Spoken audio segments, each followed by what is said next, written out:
Vamos voltar a falar então da mega operação no Rio de Janeiro, né, contra o Comando Vermelho, que segundo o Palácio Guanabara foi a mais letal da história do estado. O confronto violento deixou pelo menos 64 pessoas mortas, 4 delas policiais e 100 foram presas. O ataque das forças de segurança teve represálias. Drones do tráfico jogaram bombas nos agentes, tiros foram disparados, ônibus incendiados e vias foram interditadas, muitas até agora, tá? E quem chega para conversar com a gente é o Luiz Costa Pinto. Oi, Luiz, boa noite para você. Olha, a população carioca vive um dia de caos, né? Absoluto no dia de hoje e, repito, mais uma vez, né? Isso, boa noite, como é que estão você, Roberta, Rodrigo, Chico e quem nos assiste, né? A população carioca, mas a população do país inteiro, porque o que está acontecendo agora é um laboratório de trazer o caos para o Rio de Janeiro, né? E criar um confronto falso com a estratégia de enfrentamento da segurança em todo o país. Nesse momento, aqui em Brasília, está acontecendo a reunião na Casa Civil, no Palácio do Planalto, onde estão o ministro da Defesa, o ministro da Casa Civil, Rui Costa, o ministro da Defesa, José Múcio, o comandante-geral do Exército, o general Tomás Paiva, né, o Manuel Carlos, que é o secretário executivo do Ministério da Justiça, que é o ministro Lewandowski, que está no Rio de Janeiro, o Mário Sarrubo, que é o secretário de Segurança Pública do Ministério da Justiça, e a ministra Gleisi Hoffmann, da Articulação Política. E há uma pergunta que está colocada e não foi respondida ainda. Por que esta operação agora? Por que ela foi deflagrada sem que o governo federal soubesse, sem que houvesse um pedido de ajuda do governo do Rio de Janeiro às forças federais que poderiam ter entrado no planejamento? O governo do Rio de Janeiro deixou claro que essa foi uma operação que vinha sendo estruturada há 11 meses, né? Ela foi um desastre absoluto. Agora, as perguntas que estão pairando nesse momento na cena política brasileira quem planejou? Quem era o encarregado, o responsável desse planejamento? Né? Por que agora? Por que o timing foi esse, justamente 4 dias depois daquela convocação estapafúrdia, esdrúxula, descabida do senador Flávio Bolsonaro, né, a que a 5ª Frota Americana, que está fundeada no Caribe, fizesse o bombardeio na Baía de Guanabara. E vejam que o Flávio Bolsonaro, no pronunciamento dele hoje, ele faz um link com aquela frase. Ele reafirma. Isso é esquisito, ele reafirma. Isso é esquisito. E o que é que estão querendo? Intervenção, GLO. Se houver uma intervenção federal, você tem que bloquear a agenda legislativa de reformas no Congresso. Para haver uma GLO, tem que haver a decretação de falência do Estado do Rio. Diga. Não, eu ia só dizer, Lula, que ao longo do dia o governador foi mudando um pouco o tom, né? A tua pergunta e a tua observação... Mas a largada dele é com o mesmo termo do Flávio Bolsonaro. Exatamente. Narcoterrorismo. Então ele começa a fazer uma postagem falando em narcoterrorismo, depois ele diz, veja, o Rio de Janeiro está abandonado, está sozinho. Depois a gente relembrou aqui já no ICL que em março ele dizia que não queria governo federal no Rio, então ele mudou de março para cá, talvez porque agora esteja embutido nessa estratégia aí de intervenção estapafúrdia do Flávio Bolsonaro. Foi contra a PEC da bandidagem. Foi contra a PEC. E agora, a PEC da Segurança Pública. Agora... Na PEC da Segurança Pública. Da Segurança Ele foi Pública. a favor da PEC da bandidagem. Perfeito. É isso. Da Segurança Pública. E aí, Lula, agora à tarde a gente tem informação, já foi trazida pela Heloísa Vilela aqui mais cedo, eu também trouxe aqui outros órgãos de comunicação, de que o Cláudio Castro ligou para a Gleisi Hoffmann e se desculpou. Olha, não era bem isso que eu queria dizer. Será que ele sentiu, o Lula, porque eu estou vendo aqui a declaração do Lewandowski de agora a pouquinho, dizendo assim, ou ele assume a responsabilidade, ou ele joga a toalha, né? Se ele sentir que não tem condições, ele joga a toalha e pede intervenção federal. Falou o Lewandowski, Lula. Assim, e eu acho que o Cláudio Castro percebeu que ele foi um pouquinho longe demais, que isso pode acabar respingando de volta nele, se chegar nesse ponto. O nosso colega Igor Melo dizia que agora há pouco, enquanto a gente está aqui no ar, o Cláudio Castro deu uma entrevista para a Globo local, lá para a Globo Rio, dizendo que, veja bem, eu fui mal compreendido, em nenhum momento eu quis atacar o Lula. Então eu queria o presidente da República, queria a sua avaliação sobre isso. Olha só, Rodrigo, o ministro Lewandowski é uma das pessoas mais lianas, é uma das pessoas mais finas no trato que eu conheço. E nessa entrevista que ele deu lá no Ceará, ele não estava com a menor informação. A agenda no Ceará é uma agenda leve.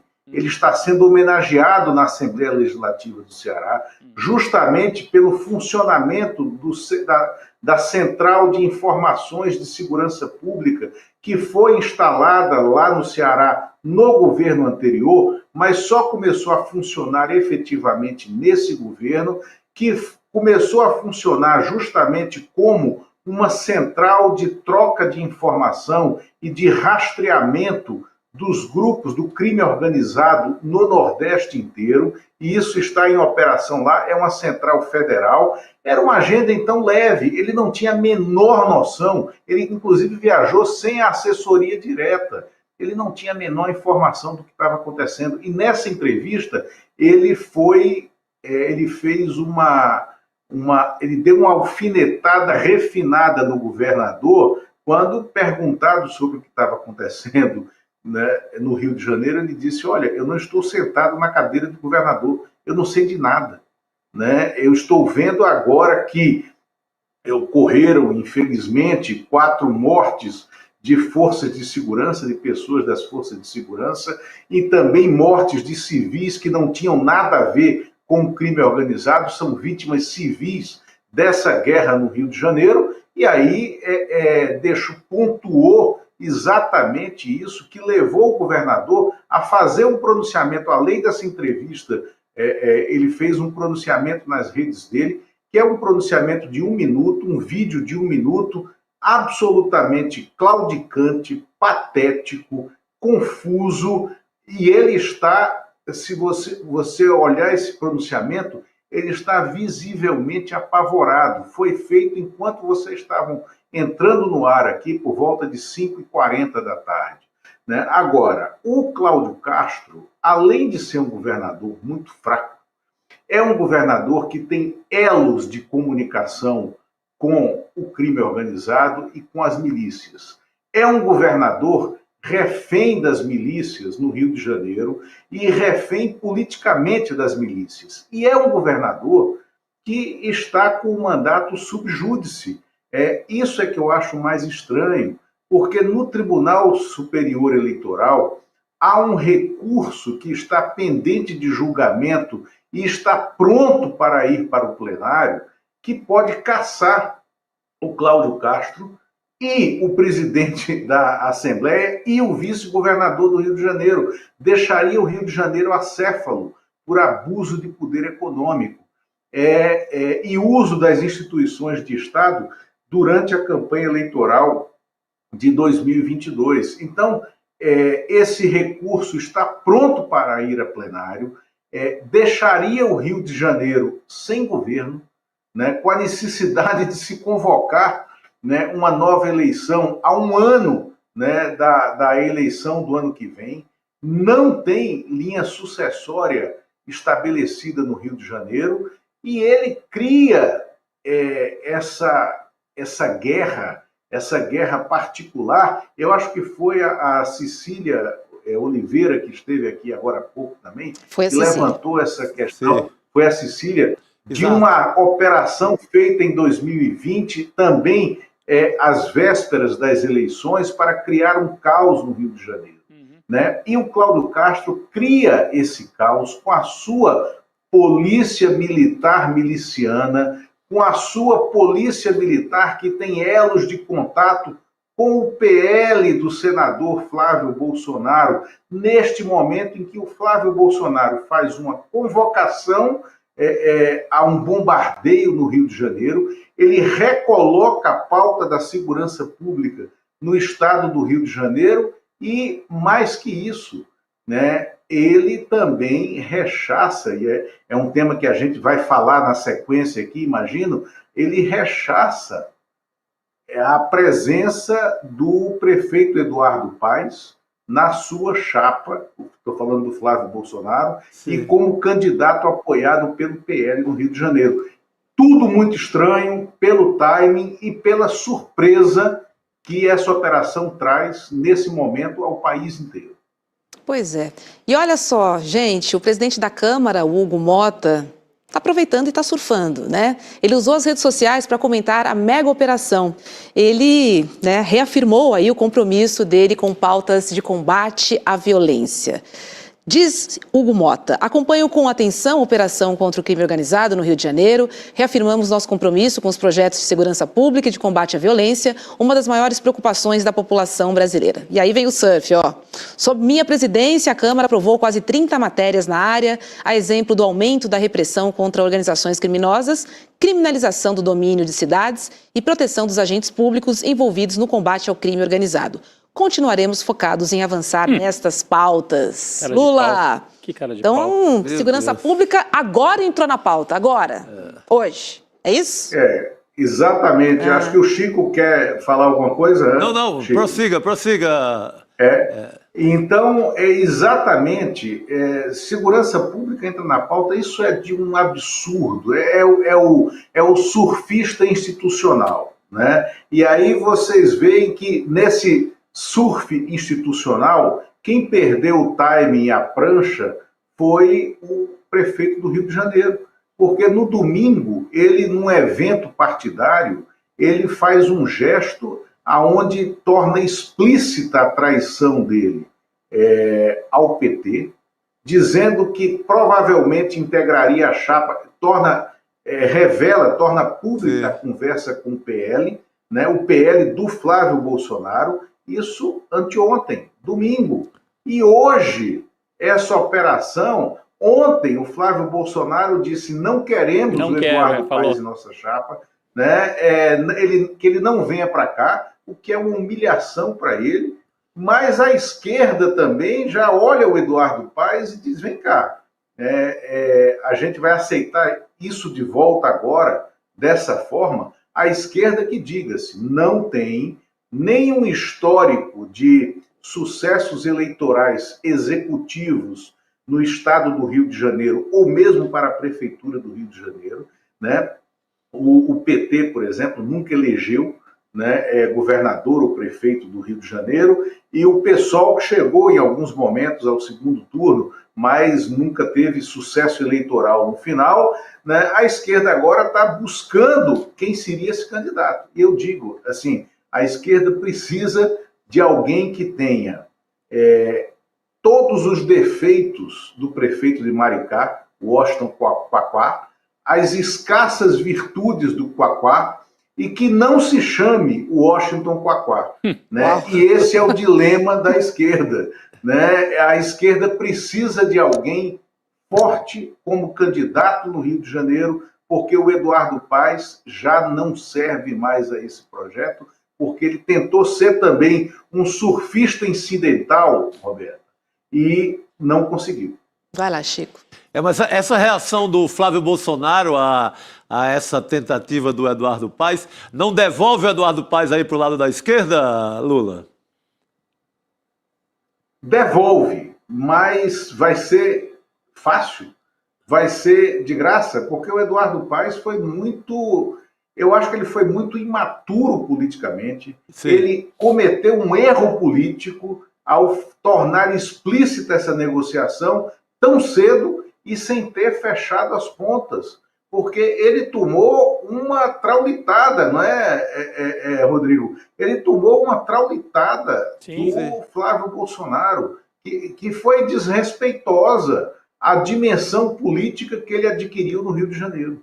Não, foi uma resposta, né, ali pesada. Agora, isso também revela, eu acho que um racha dentro do PL no Rio, né? Isso que eu ia falar, Chico. Porque se o Eduardo Paes estava colocando os pés dentro desse bonde do PL e ele leva essa patada, significa que havia um certo espaço ali para ele caminhar, né, Lula? E aí a família... Sim, Aí a família vai... A família está no momento decisivo, assim, né? O pai à beira da papuda, a família numa situação política muito difícil, reage. Significa que a extrema-direita também no Rio está rachada. Não, está rachada, ele estava caminhando, veja bem, o Eduardo Paes vem de um aceno ao Malafaia, ele chegou a dizer isso publicamente, né? Isso. Malafaia é meu amigo, mexeu com ele, mexeu comigo. Né? Ele falou isso. Né? Ele tem o diálogo franco e aberto com o Altineu Cortes, que é deputado federal, é o primeiro vice da Câmara dos Deputados, é o primeiro vice do Hugo Mota, né? E é o presidente do PL no Rio de Janeiro, mas ele tomou essa cotovelada, né, do Flávio Bolsonaro, que precisa renovar o mandato. E agora, eu tenho informações, tá, de pesquisas internas do grupo você sabe que o ex-prefeito César Maia, vereador César Maia, sempre fez campanha, sempre fez política com pesquisa na mão. Sim. Então ele tem um grupo de pesquisadores que trabalha para ele, e esse grupo de pesquisadores tem identificado uma consistente queda, tá, da possibilidade de reeleição do Flávio Bolsonaro. Não é nada que o tire nesse momento de uma eleição provável, mas é uma queda consistente, continuada, né, das intenções de voto do Flávio Bolsonaro. É possível também que o Flávio Bolsonaro esteja querendo criar um novo discurso de segurança mais forte, de olho na própria reeleição. Claro, para salvar a reeleição. Pode ficar sem mandato. Para salvar a reeleição, isso explicaria muito desses últimos movimentos e falas translocadas. Assim, é estudado, né? É com os números na mão, para tentar manter esse eleitorado mais radicalizado, garantir 30%, 40%, ele se elege senador, né? Sim. Apresentando soluções, né, para o caos gerado por eles. Por eles, assim, exatamente. Receita conhecida essa, né, muito Chico? conhecida. Exatamente. Clássica. Agora, também o Eduardo Paes, rapidinho, que a gente está com o horário já quase se esgotando, o Eduardo Paes fez esses movimentos acreditando, ele não pode ficar com a pecha de ser de esquerda, porque assim, o Eduardo Paes vem da centro-direita, né? Ele se aliou com o Lula, até porque o Rio de Janeiro, o bolsonarismo era muito forte, então ele, em aliança com o Lula, se elege e depois se reelege prefeito. Então, ele fez o seguinte cálculo, a esquerda eu já tenho comigo, né? Assim, a centro-esquerda, que sobrou da centro-esquerda no Rio de Janeiro. Agora eu tenho que mostrar que eu não sou um esquerdista, porque ele ficou com essa fama, né? Sim. Gosta de frequentar boteco, é um cara ligado à cultura e tal. Então eu preciso mostrar que eu também sou durão para ganhar o Estado. Só que eu concordo com o Luiz Costa Pinto. Ele fez um movimento um pouco, talvez, de quem está de salto alto, achando já está ganho, então agora eu vou mostrar, eu posso botar, inclusive, a extrema-direita comigo, porque eu estou com a eleição ganha.